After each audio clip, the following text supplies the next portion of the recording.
Oh, Virginia, did anybody last night watch a thing called The Debate? Television বিতর্কে জয়ের পর খোশ মেজাজে Trump. ভার্জিনিয়ার প্রচারণায় বাইডেনকে দুর্নীতিগ্রস্ত প্রেসিডেন্ট আখ্যা, ক্যাপিটাল হিলে দাঙ্গাকারীদের মুক্তির দাবি। কোনো প্রার্থী একক সংখ্যাগরিষ্ঠতা না পাওয়ায় দ্বিতীয় ধাপে গড়ালো ইরানের প্রেসিডেন্ট নির্বাচন। 5 জুলাই আবারও ভোট, প্রথম ধাপে এগিয়ে সংস্কারপন্থী মাসুদ পেজেশকিয়ান। এবং তিস্তার মতো গঙ্গার পানি বন্টন চুক্তি নিয়ে মমতার মনোভাবের কড়া সমালোচনা খোদ ভারতের পশ্চিমবঙ্গে।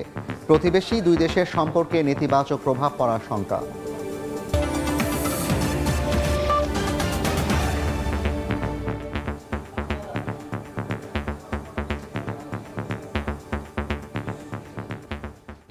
আন্তর্জাতিক সময়ের সঙ্গে আছি আমি জাফর সাদিক।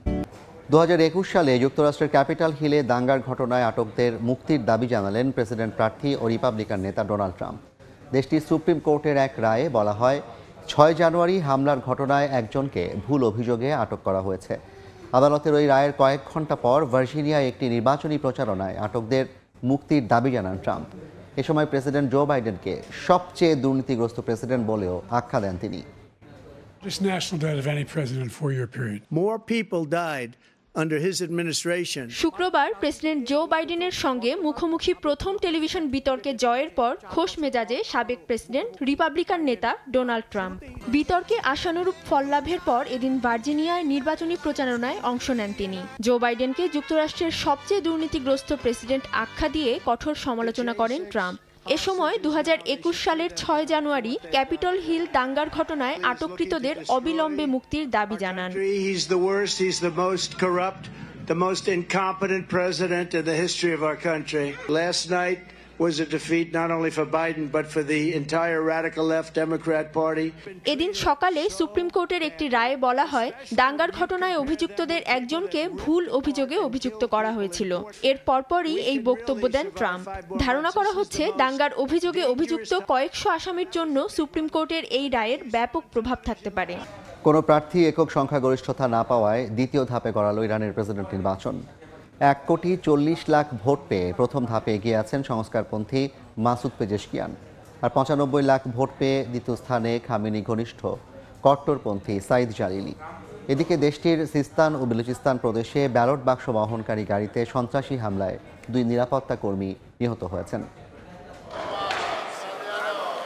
ইরানের প্রেসিডেন্ট নির্বাচনের ম্যারাথন ভোট গ্রহণের পর শেষ হলো গণনা। ফলাফলে কোনো প্রার্থী একক সংখ্যাগরিষ্ঠতা না পাওয়ায় ভোট গড়ালো দ্বিতীয় ধাপে। 1,40,00,000 ভোট পেয়ে এগিয়ে আছেন সংস্কারপন্থী মাসুদ পেজেশকিয়ান। আর 95 লাখ ভোট পেয়ে দ্বিতীয় স্থানে ইরানের সর্বোচ্চ ধর্মীয় নেতা আয়াতুল্লাহ আলী খামেনির ঘনিষ্ঠ কট্টরপন্থী সাইদ জালিলি। তাদের কেউই 50% ভোট নিশ্চিত করতে না পারায় আগামী 5 জুলাই দ্বিতীয় দফার মুখোমুখি হবেন এই দুই নেতা।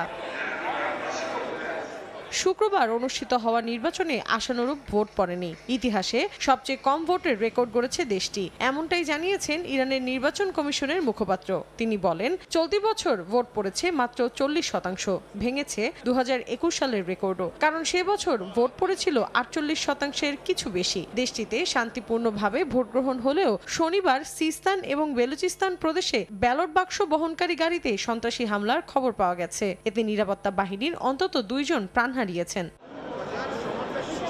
গেল মে মাসে হেলিকপ্টার দুর্ঘটনায় নিহত হন ইরানের প্রেসিডেন্ট ইব্রাহিম রাইসি। এরপর দেশটিতে ঘোষণা করা হয় নতুন প্রেসিডেন্ট নির্বাচনের তারিখ। সেই অনুযায়ী স্থানীয় সময় শুক্রবার সকাল 8টা থেকে শুরু হয় ভোট। স্বাভাবিক নিয়মে সন্ধ্যা 6টা পর্যন্ত ভোট গ্রহণের কথা থাকলেও কেন্দ্রগুলোতে ভোটার উপস্থিতি বাড়তে থাকায় 3 দফায় 2 ঘন্টা করে মোট 6 ঘন্টা সময় বাড়ানো হয়। এতে মোট 58,000 কেন্দ্রে 16 ঘন্টা সময় ধরে চলে ভোট গ্রহণ।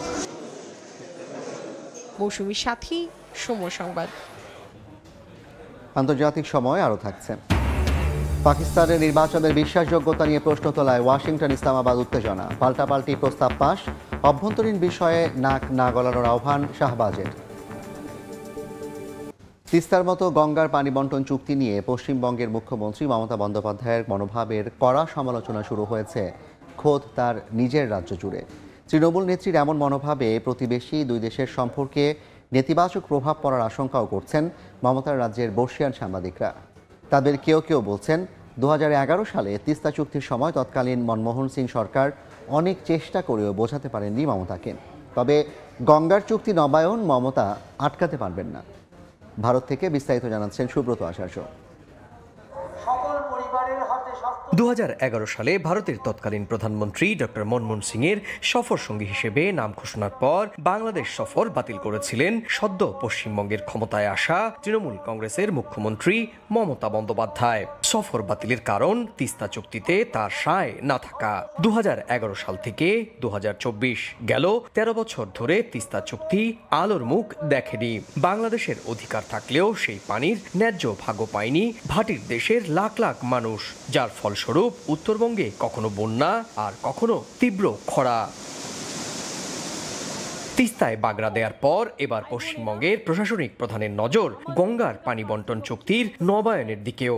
লোকসভা ভোটের সময় মুর্শিদাবাদের প্রচারে গিয়ে ফারাক্কার ব্যারেজ লাগোয়া মানুষকে আন্দোলনে নামার পরামর্শ দিয়েছিলেন মমতা। আর এবার দুই দেশের প্রধানমন্ত্রীর দ্বিপাক্ষিক বৈঠকের পর সরাসরি তিস্তা গঙ্গা চুক্তি নিয়ে রণংদেহী রাজ্যটির মুখ্যমন্ত্রী। এতেই মারাত্মক প্রতিক্রিয়া দেখাচ্ছেন দুই দেশের সম্পর্ক নিয়ে যারা কাজ করেন সেই বিশ্লেষকরা।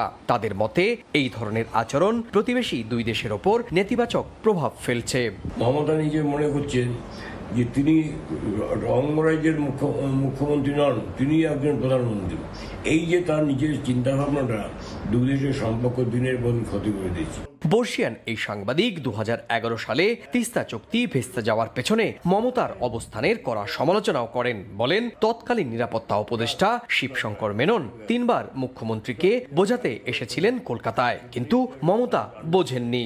তিস্তা চুক্তি যাতে মমতার মনমোহন সিংয়ের সঙ্গে ঢাকায় যায়, সেই আলোচনার জন্য তৎকালীন ভারত সরকারের নিরাপত্তা উপদেষ্টা প্রধানমন্ত্রী Shivshankar Menon, who's very close friend of mine, Shivshankar Menon 3 বার কলকাতায় আসে ভারত সরকারের ইরিগেশন সচিবকে সঙ্গে নিয়ে তাকে বোঝাবার চেষ্টা করে।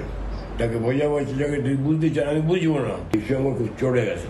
Chief minister doesn't understand ABCD, তাকে তুমি ইংরেজিতে আগে শেখাও, তারপর তোমার ডিপ্লোমেসি ফরেন অফিসের সঙ্গে কথা বলতে হয় কিভাবে সেটা তাকে জানতে হবে। বিশ্লেষকরা বলছেন, বিজেপির সঙ্গে নেতিবাচক সম্পর্কের কারণেই গঙ্গার পানি বন্টন চুক্তির নবায়নের সিদ্ধান্তের বিরুদ্ধে মমতার কঠোর এই অবস্থান।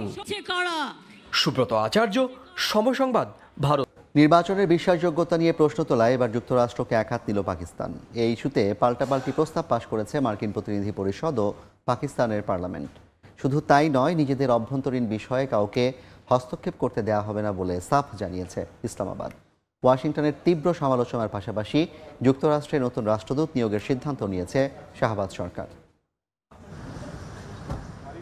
নানা নাটকীয়তার পর সাবেক প্রধানমন্ত্রী ইমরান খানকে কারাগারে রেখেই পাকিস্তানের সাধারণ নির্বাচন অনুষ্ঠিত হয় চলতি বছরের 8 ফেব্রুয়ারি। প্রধানমন্ত্রী পদে বসেন PML এর নেতা শাহবাজ শরীফ। তবে বরাবরই ইমরানের দল পাকিস্তান তেহরিক-ই-ইনসাফ PTI নির্বাচনী সহিংসতা, ভোট জালিয়াতি, নিজেদের কর্মীদের ওপর ধরপাকড়, ইন্টারনেট সেবা বন্ধ করে দেয়া, বিধিনিষেধ আরোপ সহ নানা অভিযোগ করে আসছে।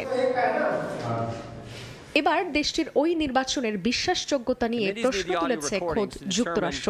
এমনকি এ বিষয়ে বুধবার মার্কিন প্রতিনিধি পরিষদে একটি প্রস্তাব পাশ হয়। প্রস্তাবটিতে নির্বাচনে কথিত অনিয়মের বিষয়ে পূর্ণাঙ্গ ও স্বাধীন তদন্তের আহ্বান জানানো হয়েছে।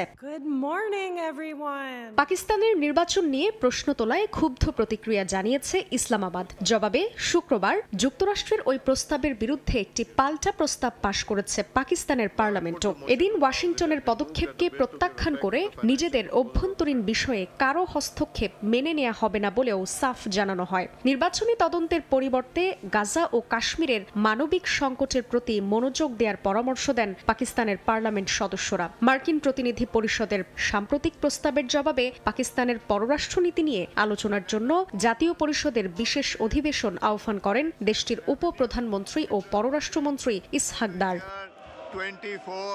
নির্বাচনী হস্তক্ষেপের বিষয়ে পাকিস্তানের প্রতিবাদ পার্লামেন্টেই সীমাবদ্ধ থাকেনি সতর্ক করেছে দেশটির পররাষ্ট্র মন্ত্রণালয়। পাকিস্তান গঠনমূলক আলোচনায় বিশ্বাসী হলেও জাতীয় স্বার্থকে আঘাত করলে তা বরদাস্ত করা হবে না বলেও সাফ জানান মন্ত্রণালয়ের মুখপাত্র। এতে ওয়াশিংটন ইসলামাবাদ দ্বিপাক্ষিক সম্পর্ক ক্ষতিগ্রস্ত হতে পারে বলেও সতর্ক করেন তিনি। একই সুরে কথা বলেন দেশটির প্রতিরক্ষা মন্ত্রী খাজা আসিফও। যুক্তরাষ্ট্রের পাশকৃত প্রস্তাবের সমালোচনা করে তিনি বলেন, পাকিস্তান নয়, দেশটির বরং নিজেদের আসন্ন নির্বাচনে স্বচ্ছতা নিশ্চিতে কাজ করা উচিত। মধ্যপ্রাচ্যে চলমান গাজার সংঘাত নিয়ে ইসরায়েলের প্রতি যুক্তরাষ্ট্রের সমর্থন সহ অতীতে বিদেশি সরকারগুলোকে ক্ষমতা থেকে অপসারণে জড়িত থাকার সমালোচনাও করেন খাজা আসিফ। এই অবস্থার মধ্যেই যুক্তরাষ্ট্রে নতুন রাষ্ট্রদূত নিয়োগের সিদ্ধান্ত নিয়েছে শাহবাজ সরকার। এতে মাসুদ খানের স্থলাভিষিক্ত হবেন কূটনীতিক রিজওয়ান সাইদ শেখ। জান্নাতুল সাদিয়া, সময় সংবাদ। ইসরায়েলের সঙ্গে সম্পর্ক ছিন্ন করতে চিঠি দেওয়ায় 3 ফিলিস্তিনপন্থী অধিকার কর্মীর বিরুদ্ধে অভিযোগ এনেছে সিঙ্গাপুর সরকার। হামাস ফিলিস্তিন যুদ্ধের বিষয়টি সিঙ্গাপুরের কাছে সংবেদনশীল। একদিকে দেশটির একটি বড় জনগোষ্ঠী মুসলিম, অন্যদিকে ইসরায়েলের সঙ্গে ভালো সম্পর্ক বজায় রাখছে সিঙ্গাপুর সরকার। যে কোনো দেশের বিষয়ে র্যালি, সমাবেশ বা আন্দোলন সিঙ্গাপুরে কঠোরভাবে নিষিদ্ধ। ইসরায়েল ফিলিস্তিন ইস্যুতেও একই নীতি বজায় রাখার কথা জানিয়েছে দেশটির সরকার। আন্দোলন নয়, আলোচনার মাধ্যমে সংকটের সমাধানের চেষ্টা করার উপর জোর দিচ্ছে কর্তৃপক্ষ। তবে সিঙ্গাপুরের তরুণরা ফিলিস্তিনিদের উপর ইসরায়েলি আগ্রাসনের বিরুদ্ধে সামাজিক যোগাযোগ মাধ্যমে বেশ সরব। অনলাইনে প্রতিবাদ জানানোর পাশাপাশি ফিলিস্তিনিদের সমর্থনে গেল ফেব্রুয়ারিতে সিঙ্গাপুরের রাস্তায় নেমে আসেন তরুণরা। সেই সঙ্গে ইসরায়েলের সঙ্গে সম্পর্ক ছিন্ন করতে সিঙ্গাপুরের প্রধানমন্ত্রীর কাছে চিঠি দেন অধিকার কর্মীরা।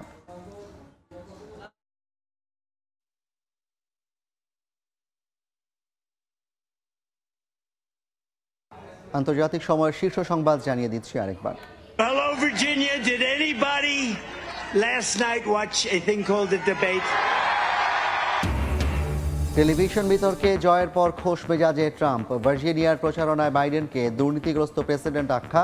ক্যাপিটাল হিলে দাঙ্গাকারীদের মুক্তির দাবি।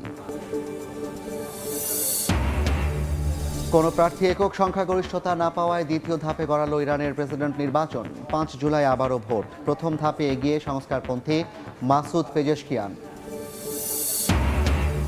এবং তিস্তার মতো গঙ্গার পানি বন্টন চুক্তি নিয়ে মমতার মনোভাবের কড়া সমালোচনা খোদ ভারতের পশ্চিমবঙ্গে।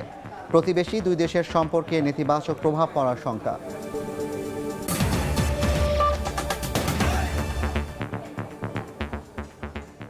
এই ছিল আন্তর্জাতিক সময়। এরপর সময় সংবাদের সঙ্গে থাকবেন সহকর্মী ওমর ইনান। জাফর, আপনাকে ধন্যবাদ। সময় সংবাদ দিয়ে ফিরছি কিছুক্ষণ পর, সঙ্গে থাকুন সময়ের।